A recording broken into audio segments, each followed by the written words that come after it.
세상은 끊임없이 변화하지만 고전 속에는 변화에 대처하는 처방전이 숨겨져 있다.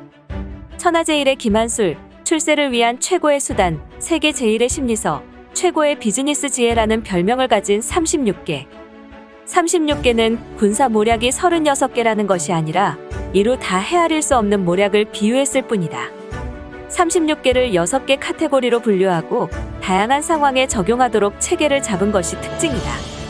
역대 병법서를 비롯해 다양한 전적에서 전략 전술의 정수들만 추출하여 다양한 상황에 적용하도록 체계를 잡았다. 손자병법이 인생 처세의 이론서라면 36개와 백전기략은 세부 지침서와도 같은 책이다. 36개는 어려운 병법서에 그치지 않고 알기 쉽게 각 항목마다 삼국지 사례와 경영 사례를 소개한다. 손자병법, 백전기략, 36개. 군사전략가는 물론 최고 경영자라면 평생 머리맡에 두고 읽어야 할 3대 병법서. 백전기략과 함께 읽으면 언제 어디서나 백전백승. 군사전략가와 최고 경영자, 나아가 모든 사회인의 필독서. 창의 출판사에 36개였습니다.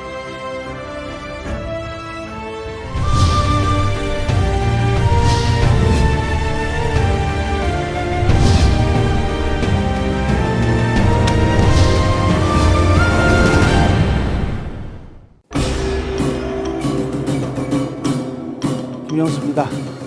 36개는 여러분들이 확실하게 실패할 것 같다 또는 패할 것 같다라고 하는 상황에서도 다음을 준비할 수 있게 만들어주는 그런 비책들을 담고 있는 그런 전략서이기도 합니다.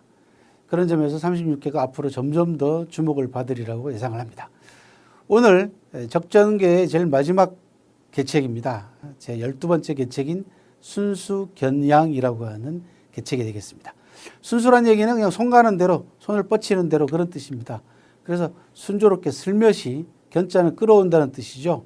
그래서 슬며시 양을 끌고 가다라는 뜻이고, 이 계책이 나오게 된 책, 출전은요, 육도라고 하는, 즉 강태공이라는 사람이 남겼다고 하는 육도라고 하는 병법서에서 나오는 중요한 계책 가운데 하나가 되겠습니다.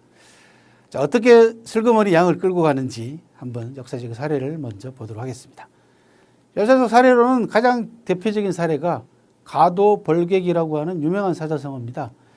가도는 길을 빌리다는 뜻이고요. 벌은 정벌한다는 뜻이고, 객은 나라 이름입니다. 길을 빌려가지고 객이라고 하는 나라를 정벌하다라는 뜻인데, 임진왜란 때 왜구가 조선에 대해서 어떤 명분을 내걸었습니까? 명나라를 정벌할 테니까 길을 빌려달라고 그랬습니다. 정명가도라고 하는 그런 구실을 내걸었었는데 바로 비슷한 사례입니다.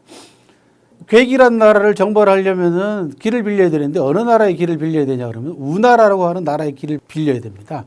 지나가는 길목에 우나라가 있고 그 옆에 객이라고 하는 나라가 있기 때문에 진나라 흥공이라는 사람이 말 안 듣는 객을 정벌하기 위해서 우나라에게 길을 빌려달라고 요청을 합니다. 우나라 신하들은 찬반양론으로 막 갈라집니다. 진흥공은 좋은 말이라든지 보물이라든지 이런 식으로 우나라 임금에게 잔뜩 뇌물을 먹여가지고 결국은 길을 빌려주게 만듭니다.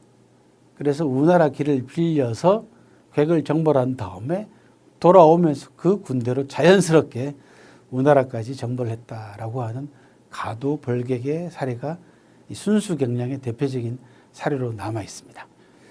진나라 목공이라는 사람이 정나라를 정벌하러 갔는데요. 지나가는 정나라 상인 형고라는 사람이 진나라가 쳐들어오는 걸 보고는요. 소를 끌고, 이 사람이 소를 끌고 장사를 하러 나갔다고요. 이 소를 전체, 자기 소를 전부 다 끌고 진나라 군영으로 찾아가가지고 우리 정나라 임금이 진나라 군대가 왔다는 얘기를 듣고는 조금 위로를 해주라라고 해서 저한테 소를 갖다 주라고 했습니다. 라고 거짓말을 합니다. 그렇게 해서 결국은 정나라는 진나라의 공격을 피했는데요. 진나라가 돌아가면서 활이라고 하는 조그만 나라를 멸망시켜 버렸습니다. 그래서 슬그머니 양을 끌어오는 방식으로 지나가면서 슬그머니 약한 나라, 또 상대적으로 약한 상대를 정벌하거나 합병을 하거나 이런 경우를 우린 순수 경량의 책략으로 부를 수가 있습니다. 경량 사례에서는 유명한 애플의 아이팟이 대표적인 사례를 남기고 있습니다. 디지털 음악 공유가 급증하고 있고요. 또 하드 드라이브가 점점 소형화되어 나가면서 잘 아시다시피 MP3 플레이어가 출시되고 그렇게 해서 워크맨 등 선도적 휴대용 음악 브랜드에다가 디지털 저작권 기술까지 가지고 있고 음반사까지 소유하고 있는 소니가 이 시장을 선도할 것이다, 독주할 것이다 라고 다들 예상을 했습니다. 즉 디지털 음악이 보편화됨으로써 새로운 시장이 열리게 됐습니다. 그러니까 지금까지 주도해왔던 그리고 다양한 분야에 앞장서 가지고 경쟁 상대를 압도해왔던 소니가 독주할 걸로 다 예상을 했습니다. 애플의 아이팟이 출시가 되면서 판도가 완전히 바뀌게 되는데요. 그 이유는 뭐냐 그러면 소니가 내부 사정으로 인해 가지고 의견 대립에다가 갈등이 일어나 가지고 시장 변화에 적절하게 또 발빠르게 대응하지 못하는 사이에 애플이 잽싸게 순수 경량 슬그머니 양을 끌어들이는 전략으로 디지털 음악 시장을 석권했던 그런 사례가 대표적인 사례가 남아 있습니다. 지금까지도 애플이 그런 점에서 상당히 시장을 선도하고 있는데요. 그 휴유증이 소니 입장에서는 굉장히 크게 작용을 했던 그런 사례가 있습니다. 순수 경량은요, 구조적 이유나 방심으로 대응하지 못하거나 대응할 수 없는 상황에 늘 주목을 해야 된다라는 메시지를 우리한테 줍니다. 내가 혼란이 일어나거나 내가 구조적 이유 때문에 시장 변화에 대해서 제대로 대응하지 못하게 되면 경쟁 상대가 순수 경량해가지고 내 시장을 빼앗아 갈 수 있다는 얘기죠. 세심한 관찰을 전제로 하는 것이고요. 관건은 상대적입니다. 누군가가 상대가 있어야 되고 또 하나는 나의 준비가 전제가 되어야만이 양을 끌고 올 수 있습니다. 순수 경량은 굉장히 중요한 이치를 내포하고 있습니다. 우리는 흔히 기회를 잡기 어려울 때 스스로를 한탄하는 경우가 많습니다. 아, 때가 아니야. 하늘이 나한테 기회를 주지 않아. 이런 식으로 자기 자신을 한탄하거나 주변의 환경 자체를 원망하는 경우가 많습니다. 하지만 가만히 보면은 우리 주변에 숨어 있는 기회는 얼마든지 많습니다. 따라서 순수 경량의 첫 번째 조건은 자세하게 관찰할 수 있는 눈을 가져야 된다. 대충 거칠게 일을 처리하는 사람은 이런 기회를 보지 못하고 놓칩니다. 일단 기회를 발견해야만이 순수할 수 있지 않습니까? 기회를 발견하는 눈이 중요합니다.